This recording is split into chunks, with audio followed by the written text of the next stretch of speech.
attended to us, we registered, but then the waiting began. Guys, we waited there for like 5 hours. Some doctors have scones in their heads, like they're not all right, because they know that there's a shortage of doctors all around Canada. Some of them are also overworked, and so their patience level, tolerance level is like very thin. They will not respond. Like some are not nice. We have an appointment. The doctor eventually came, and doctor was like, I have a long waiting period. If you're not comfortable with it, please look for another family doctor. They were like, hey, like that's how crazy they are. Some are even very impatient.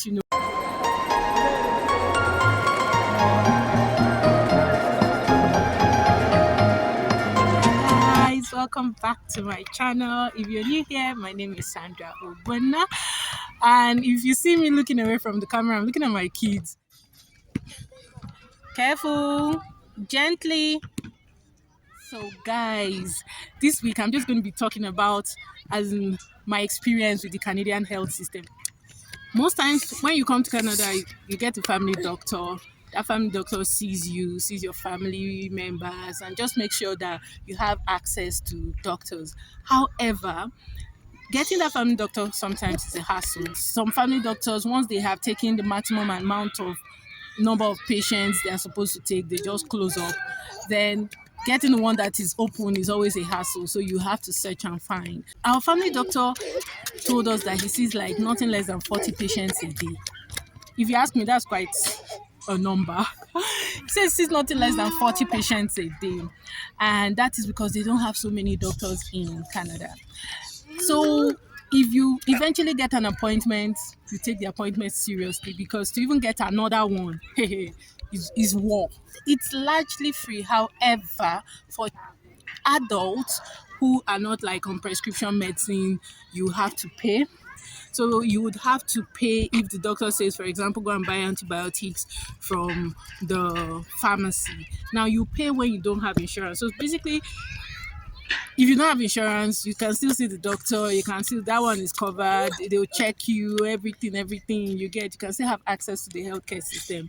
It's covered. However, if you don't have a prevailing health condition, or like if you're sure just okay, or maybe you just wanted to see doctor one off and they're like, get a medication. If you go to the pharmacy, you would pay. That's for adults. Then if you have insurance, so maybe some drugs may be crazily expensive, sure they they get insurance and they make sure that covers their prescription medication. We don't want to wait till you are sick before you actually go and see a doctor. So basically, I needed to do like a general health checkup, and I went to my doctor, told him, of course, my health history and everything, and so he booked some appointments for me to see like specialists, just to do proactive medicine. Shall have your whole body checked out, because they have all the equipment, right? The thing is, they have all the world standard equipment. They just don't have enough personnel.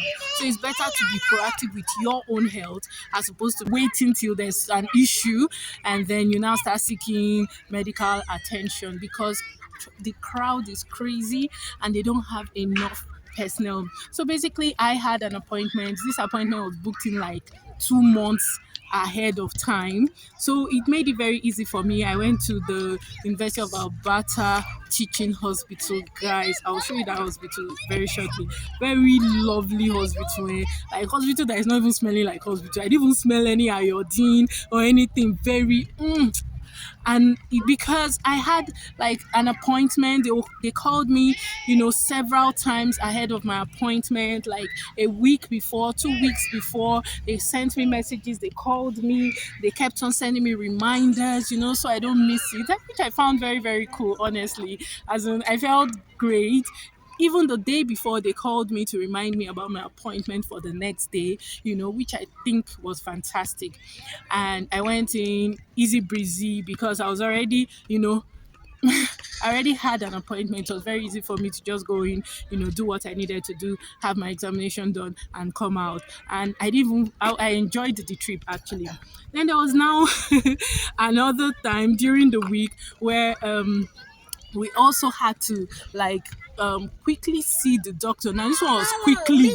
like quickly, because my daughter just came from school with an upset tummy, and she wasn't feeling very well, so she was like vomiting and she was dehydrated, so we couldn't get her to take any fluids in, and she was becoming, lethargic. She wasn't looking all right. So we had this 811. 811 is like an online health care line for nurses basically, will attend to you. Once you call, you tell them your symptoms, and then they would, try to tell you what to do, because again, they don't have enough personnel, so it's okay to take advantage of that. So basically, we called them and they're like, from everything we said, that she was, it didn't sound so good, like she had not taken anything in an entire day.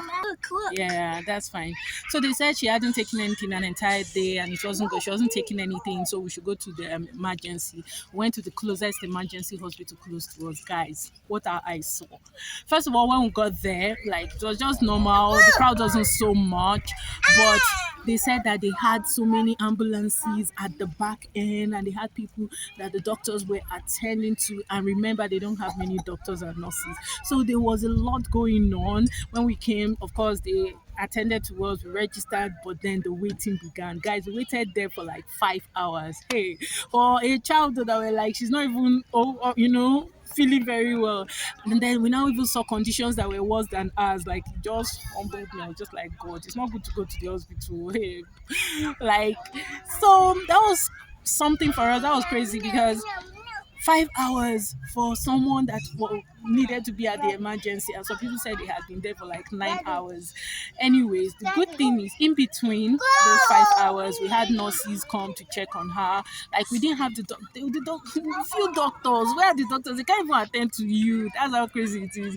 But the nurses kept on checking on her, like, helping with the temperature. They gave her medications. I gave her everything to just, make her feel better. Long story cut short, guys, we didn't see the doctor because they kept on saying, "Oh, there's so many people in the queue. We're so sorry. Blah blah blah. This one, this one, this one." Ha. We now asked one of the nurses, like, "How long do you think?" We waited there for like 5 hours. "How long do you think to still take us with?" I was like, maybe another 5 hours. Anyways, guys, so we're like, by this time, thank God, thankfully, my baby was already even taking her like fluids. She had started taking, she took tea, then later she even asked for juice. We're like, what are we now waiting for? I beg, let's pack our load and go. This is no longer an emergency. So we just packed our things and we left.